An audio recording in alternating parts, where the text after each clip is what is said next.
Welcome to the So Spurs podcast. The question on Tottenham fans' lips at the moment is if Ange Postecoglou was to depart. That's an if, not that we want him to depart. Would the playing styles of Pochettino or Iraola translate well into this playing squad and set Spurs up for success? So we're going to try and answer that, but we're not going to base it all on just opinions. We're going to try dive into the specific tactics of managers, looking at how they set up in their previous clubs, and then would they fit into Tottenham's squad today? And to help me with it all is a licensed coach, JJ. How are you, JJ? I'm good, Jim. Thanks for having me back. Thanks for coming back on, as always, and welcome back from Germany. Thank you. So we'll start with Pochettino, shall we? Because we wanted to first look at whether his tactics have changed since he managed Spurs, because the league has changed a lot, and what worked 5+ years ago doesn't necessarily translate to what will work today. And we all have a romanticism with what went really well in that era, and much did. But if we start with how he set up at Spurs, JJ, we've got this graphic here, which you created, looking at how he'd typically set up when he had his strongest 11 available at Spurs. Do you want to talk us a bit through that? Yeah, so I think everybody kind of remembers the great sides that Pochettino was able to put out. And there's a few players on the graphic on screen that you can kind of sub in and sub out with other ones that played over the kind of the 4.5 seasons. Largely speaking, I think most people recognise Pochettino's system is a 3-1 and then various iterations of that depending on whether we were in possession, whether we were up the field, whether we were in a mid-block or a deeper block. So kind of looking at this, what you'll notice is obviously the high starting position of the goalkeeper. So that was one of the things that having Lloris at the time really allowed him to do. So again, it wasn't completely new and it wasn't the first time it happened, but that sweeper keeper was something that I think as Tottenham fans, we were excited about. We loved the fact that we had a goalkeeper that was playing with his feet and getting involved and kind of coming out and trying to dominate. So anybody trying to play over our defensive line, we had Lloris kind of in there as an additional player to tidy that up. You can see that the centre halves are spread usually to the corners of the 18-yard box, and what that would variously allow us to do is to create either passing angles, because one of the things that Pochettino wanted us to do was to play through the phases, right? So to play through each of the thirds. And so they would get a good look. They'd be close to the fullbacks who would be pushed up, or they'd get good looks in those kind of channels into midfield and beyond. And what that also allowed us to do is, and it was a bit more of an evolution, it was allowing one of our defensive two, the double pivot, to jump back in almost as a sweeper, but not kind of sitting that deep, but coming back in and sitting in as a 3 if we needed to. So he would sometimes, depending on how aggressively opposition teams would press us or they would come at us, he would drop into a 3 at the back and kind of play a version of a maybe 3-2-4 or something similar to get the ball out and to provide that defensive cover and that stability. We remember that obviously this was a high pressing team, so that really young Tottenham team that Pochettino had, he wanted them to be aggressive with and without the ball. He wanted them to play and dominate possession, but if we weren't in possession, he wanted us to really get after the opposition. And it worked really, really well. He had a young squad, he had a young first team, and he had lots of players that really bought into the system. And then he had, fantastic fullbacks who were going to bomb on. They were going to stay really wide. They were going to get up the pitch. And if we were able to dominate possession, so if we're thinking about that season at White Hart Lane, the last season when we dominated possession, we would often find ourselves camped in the opposition half with the ball, moving the ball, trying to move it right to left, inward and out, trying to move the opposition about. And if we did happen to give it away, we were really good at a counter press. So we were really aggressive because we were pressed up high and we were really close. And as we said, we had the stability of a goalkeeper who'd come rushing out if they tried to knock one over the top of a high line. So those were some of the things that he was trying to do. We executed them really well. We saw, Son and Dele or whoever it might have been, or Lamella, whoever was playing in those wide forward positions, would come in and interact with Harry Kane, interact with Eriksen or with the number 10 position, and try and really create overloads in that central area. So yeah, those are a few of the kind of key things that Pochettino was trying to do. Speaking for myself as a Tottenham fan, it was a wonderful time because we played good football. We wanted to dominate the ball, but we were athletic and exciting and aggressive, and it was maybe something that Tottenham teams weren't well known for. So yeah, it was a good time. I think it's important to remember as well that it was a brilliant system when it worked. But like all systems, every pro comes with a risk. I won't say con, I'll say a risk. And I think those, if I remember back correctly, one of them was Hugo Lloris's distribution was at times questionable, and we could see ourselves in difficult situations when he didn't play to his natural strength. He wasn't a natural, I don't think, a ball player with his feet, but he was a brave goalkeeper who was willing to give it a go. But it did occasionally result in errors and conceding goals. And the other thing was that high energy you talk about. There were complaints from players that the intense training was often quite draining by the end of the kind of period. And maybe that was important to having a young squad, young players who can handle that intensity. And as those players got a bit older and the squad wasn't refreshed at the level Pochettino wanted, that system started to struggle more and players started to get not just physically fatigued, but mentally fatigued, trying to maintain the level of intensity required to make that system work effectively. And that then translates into a situation where we look at this history of Spurs and how we performed in the league was absolutely brilliant under that era. Tottenham were consistent in the league, made Champions League feel just a regular part of our football club. But where we seemed to struggle was we'd often go out of cups early. So if we look back at the history now here, you can see the common theme was going out of domestic cups early, which would then translate to a better season in the league as those players had more rest and were able to play the way they wanted to. But as we went further into cup competitions like that Champions League year, that league form was slightly more challenged as a result of needing that bigger squad to keep up that intensity.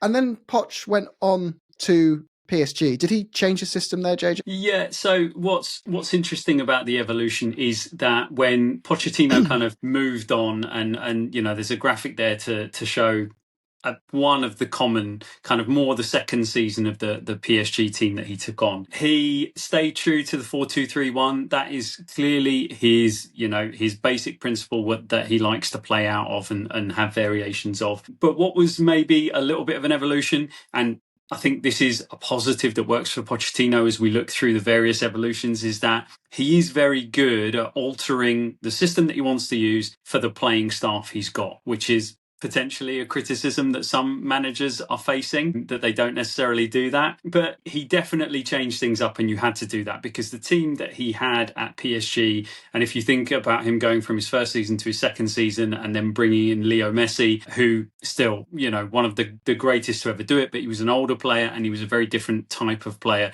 to what he'd had at Tottenham, right? So he wasn't going to be able to do the same kind of things. I think particularly if you think about the pressing, I don't think that PSG had such a high energy press as Tottenham had when he had the younger squad available to him. And he was quite pragmatic with it. I think he dropped PSG against better teams where, the firepower of PSG wouldn't just overwhelm the league opponents, but maybe in the Champions League, he'd drop it more into a mid-block. He had done that with us as well. He'd done that maybe as it evolved a bit later in his time at Tottenham. He had started to move into more of a kind of like compact, really block up the central areas, mid-block system. But I feel like at PSG, he really kind of moved that on. And if you think about when he was trying to shoehorn four incredible players into that attacking area, he was caught between I've Angel Di Maria, I've got Neymar, I've got Mbappe, and I've got Leo Messi. And I want those four players on the football pitch because they can destroy any team. But by the same token, they're not going to press. They're not going to, get in the defensive spaces. They may not, cover all the gaps. So he lent very heavily on his double pivot, on his 6 and his 8, and he had quality players in there like Verratti who were playing in that midfield who could not only, get about the place and do a defensive job, but was a great passer of the ball in the end, great delivery as well. So to me, the PSG games that I was looking at, they stayed a bit closer to each other. when they had that incredible kind of front four. And then he used a more traditional version of his system and a bit closer to Tottenham when he had Mauro Icardi. So he played with a traditional number 9 up front, and he had a little bit more of an opportunity to play long and quickly if he needed to. And then he would kind of free up his midfield three to get about a bit more and maybe have a little bit more attacking from the midfield as opposed to really anchoring it. So you can see that he continues to use the fullbacks. His goalkeeper was still, to a certain extent, playing sweeper. But in the graphic that we're looking at, you can see the 2 centre halves and 6 and the 8 making that box midfield that was quite a static thing that sat in there to try and protect and allow the platform for those other players to go and perform. So I assume to make this work, then you need centre-backs who can almost contribute like a midfielder would to form that box. Yep, absolutely. And you need the fullbacks who are going to be dangerous on the front foot, and they're going to be forward-thinking, fast runners, lots of energy, be able to track back quickly as well. Similar in the sense to what we see now, in that you could potentially, if you've got that aggressive mentality of pushing high up, being aggressive, you need those quicker players perhaps to, well, one, you need to avoid mistakes. I think that's the number one thing in football. If you don't make any mistakes, you're typically going to win a game. The ball playing centre backs need to be hot on their passing, and the full backs need to be hot on their running as well. Otherwise, you're going to leave those big gaps in the corners of the pitch, like we see kind of now, I guess, with Pedro Porro. On a quick counter, you could see someone like that very exposed quite quickly. If the centre backs have misplaced a pass and the full backs bombed forward on a run, there's a huge space there for the opposition to run back on. And the difference in that team, I guess, again, is like you mentioned, Messi was brilliant and he still is brilliant, but he's not going to run down and chase down opposition like Harry Kane did, devout Springer Spaniel with his tongue hanging out his mouth.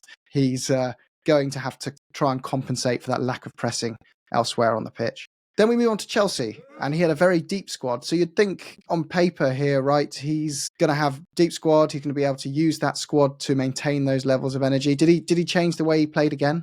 So again, he stays true to his principles in terms of either a basic 4-2-3-1 going into a 4-3-3. But again, there were some key differences, and again, it was down to personnel. So he's showing that his evolution was, this is the playing staff I've got available to me. And I think there was criticism at Chelsea of, he didn't know his best team. He kept trying different things. They were really kind of shaky defensively. But they improved massively towards the end of his tenure, and they went on a real tear towards the end of the season. He figured it out. And one of the things that I know, there's a lot of lines on this graphic, this Chelsea graphic, and seemingly they've just conceded a goal because it looks like the ball's in the goal there, but which is fine by me because it's Chelsea.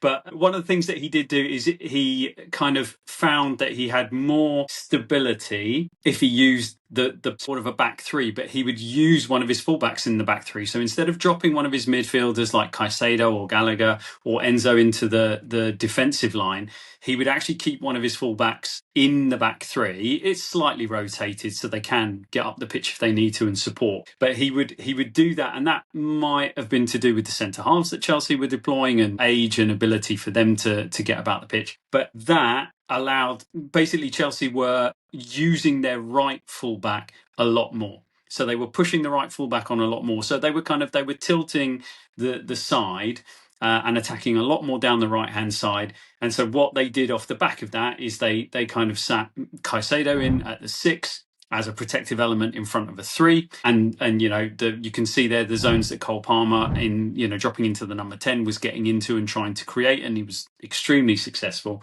because he's a brilliant player. And then Enzo was trying to get across the pitch and again, try and create those overloads. So trying to get over to the side where the ball is, predominantly the right-hand side, it felt like. And then he had, wingers that stayed. They were a bit more kind of aggressive going forward. If you think of like Raheem Sterling on that side. So instead of coming in and playing with maybe Nico Jackson and the 9 and kind of tucking in a bit like Son had done with Kane at Spurs, this was more, no, they're going to continue to attack the half spaces, but they're a bit more tucked in to allow the fullback to get round. And towards the end of the season, I felt like Chelsea looked pretty good. It looked like they'd figured it out. It looked like Pochettino had got a version of his system that was working. And I guess the biggest takeaway, obviously not having watched every Chelsea game, but the biggest takeaway from me was once he'd got the mix of players that were willing to do the pressing, do the running, or to sit and be patient in that mid block and kind of deploy the energy of that midfield three, that incredibly energetic midfield three they had, Chelsea looked a really dangerous side. And they were, Sanchez was, because you mentioned Lloris, in terms of Lloris not being the best at playing out with his feet, but he was a good sweeper keeper. Sanchez, interestingly, is quite good with his feet, and he's not the best sweeper keeper. So again, there was a bit of an evolution. Sanchez sitting a bit deeper, but he had good quality on the ball, and I think that's actually why Chelsea bought him from Brighton, is because he could distribute and he could get the ball out to the players who could play. So again, Pochettino showing he settled on the players that were going to play for him and do what he wanted to do, but he was able to tweak and change and alter his system to suit those players.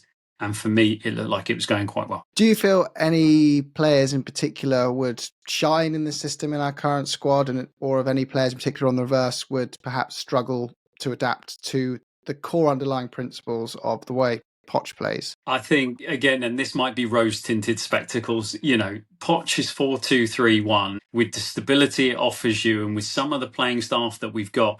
If you look at the PSG graphic, you can see that one of the things that he altered in that one as well is, going a bit longer with a pass from the centre half into a striker or into one of the wide forwards. So, for example, Neymar would drop in and they'd play a diagonal ball through the third. So from the defensive third all the way through the midfield third into the attacking third. Now you imagine Romero has the quality to play that pass, right? He already does it for us at the moment. He's a phenomenal technician when it comes to that. He would be ideally suited to that kind of thing. Do we necessarily then have a wide forward who can come in and get that ball? So Sonny is not the Sonny that we had when he was coming in and he was getting involved with Harry Kane, right? So it's not necessarily, we've got the defensive player to do it, but we've not necessarily got the wide player to do it. On the other side, the same kind of question marks would be around Brennan Johnson or maybe Odebear off both sides. Matisse Tell, we don't really know. So, those kind of things, it's really hard to say, but you can definitely see a world where Dom Solanke pressing like crazy, like he already does. The solidity of having a double pivot in front of the back four would then allow, the fullbacks to get up as they like to do. If we say it's either Porro or Udogi and or Spence on either side, they'd love to be getting up there and bombing on. Bit of solidity with, even if it was Bentancur and Biss sitting in, or whether you want to put Archie Gray in there, you could definitely see a world where that would work really, really well.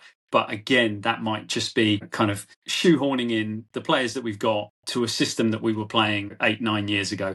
And it doesn't work like that in reality. Arguably, Eriksen, Maddison, similar kind of players. I'm not sure Maddison is up there with Eriksen in terms of quality, but he's a very good player. You could definitely see there's a version of it that works. Right. And another manager then, so we think there's parts that could work and parts that wouldn't. It's kind of summary. Romero, I think, is one that you're going to find he fits and adapts to more modern systems than he doesn't.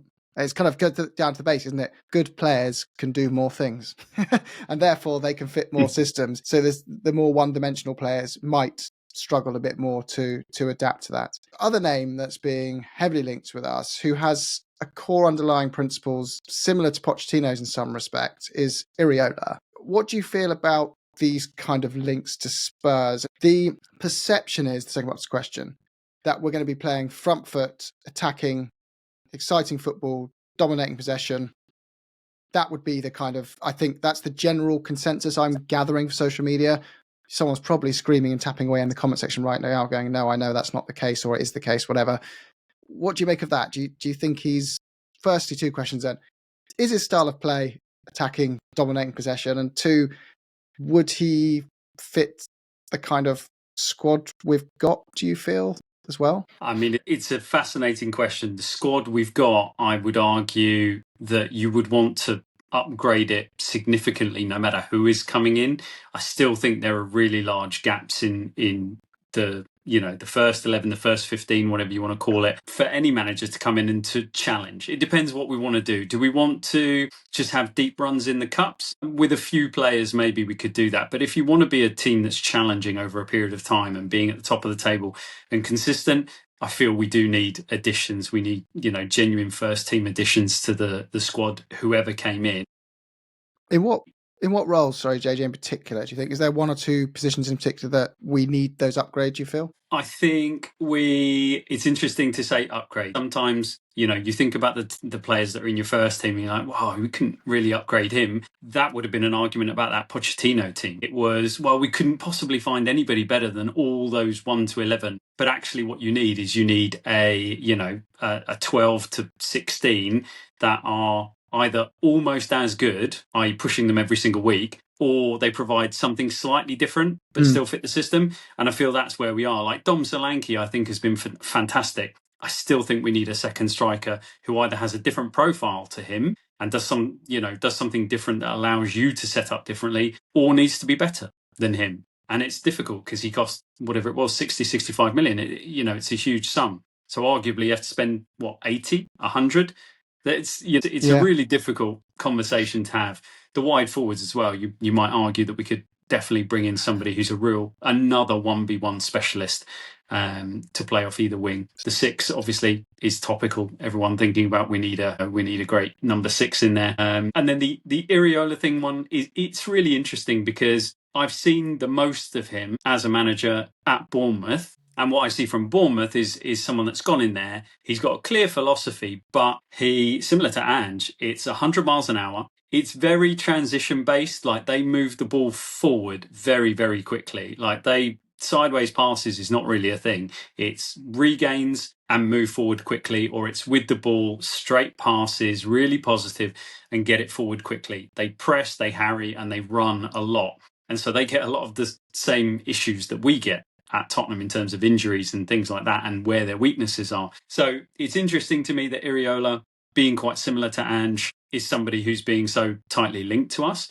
But my concern with Iraola is I don't see with Bournemouth, and that may be due to the squad that he's got, is dominating possession. So him being a manager whose philosophy is about having the football at all times and really causing the opposition problems like that. It's, his system is really, really effective on the transition. So that would be the thing that I'd want to see. If he comes in, can you do that? Can you show me that there's another evolution to your system, which is about maintaining possession, however you choose to do that, and you're not going to do that by playing at 100 miles an hour the entire time, because it becomes basketball, and it's the kind of thing that we're suffering with at Tottenham at the minute. So it'd be really interesting, and it was such a surprise to see Iraola turn up in the Prem and start doing so well after a difficult start. Because the last time I'd actually seen him, he was coaching in Cyprus. He was coaching in the top division in Cyprus, which I don't think too many people watch with much interest, only a few of us. And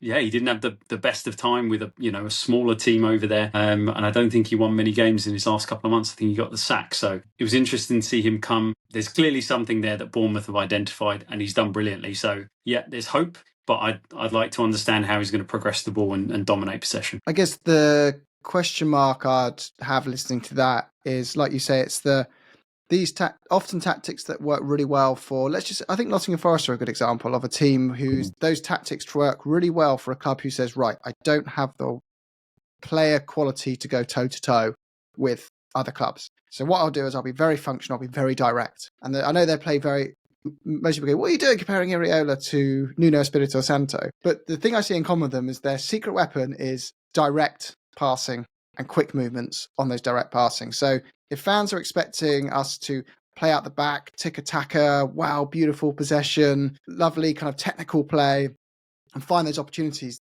that's not the style of play, but the sounds of what you're going to get from an Iraola. It's going to be very functional, very effective, modern football that I think some people criticize nowadays, of the sport becoming more about very good athletic players rather than technically gifted players. And he utilizes that. So you might find a Brennan Johnson, great, he's going to love this. Diagonal balls over to him, making runs into lots of space and finishing his opportunities. Prime Dele Alli sounds great for it, saying it out loud as well. Those beautiful runs he used to make. But when the injuries creep in, other teams have figured out they've got a great number 6 who's cutting out those passes and dispossessing you.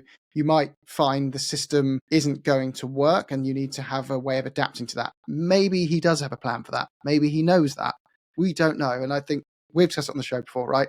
When we hear managers called clueless or don't know what they're doing and all those things, these are all of them. Ange, Iraola, Nuno, they are outstanding coaches. The challenge is you've got outstanding coaches going up against outstanding coaches, and they will find ways of nullifying each other and stopping each other. unless you can really push it to an extreme level that is so extreme other team can't keep up. But then that turns into basketball, like you say, and that's always going to have its drawbacks as well. And maybe it will work, but yeah, it does sound like there's pros and cons to this, and you might just be walking into, with Iraola, by the sounds of it, a kind of different style of Postecoglou, yes, but fundamentally overlapping in some of the areas that he receives criticism from that fans don't want to see anymore, which is that over-intensity that might result in injuries, and sometimes in games it's kind of, where's the dominance? So what happened to Ange ball is the kind of expression. You might never see us going into games playing like that and really dominating unless it's a really inferior opposition. So it could be difficult in that sense as well, right? Mm-hmm. Well, I think we've kind of answered it there then. So we think Pochettino has adapted throughout his career. However, the core underlying principles of his system have always remained intact. And I think that does, to be fair to Ange, also repeat him, because his core underlying principles are the same, but he has played 3 or 4 different formations. I think in total he actually claims to have played 15. And someone did check this, and there is actually 15 variations of the systems he's played over his career. But the core underlying principles remain the same with Poch, and they remain the same with Irola, and there's that strong overlap. You will see a hell of a lot of intense running that will result in more fatigue and injuries. You need a deep squad to make that work. Will we be able to supply those managers with the squad quality, having 16 plus excellent players who can run a lot and stay fit, make these things work? Or would all 3 of these scenarios of these managers, are they just destined not to work without those players? Or could they all work if we gave them the right tools to let their systems truly work? I guess that's $1 million question, isn't it? Funny that good players win games. I'm sure if you put prime Rodri, Erling Haaland and Doku into that Spurs squad, the results would be very different this season. But we don't have those players, so you can't play that way all the time, I guess is the answer to that. Yeah, but thanks, JJ. As we say, this isn't a episode around trying to signify that Tottenham move on from Ange Postecoglou. I think in the show you've all kind of heard we feel there's that's not the general feeling, but we're just exploring what it could look like if that change was to happen, and whether you should perhaps have a think about whether the grass is truly greener or whether they're just watering their garden better next door. But thanks, JJ. We'll let people make their own minds up on that. Brilliant. Cheers, Jim. Cheers. Up the Spurs. Come on, Tottenham.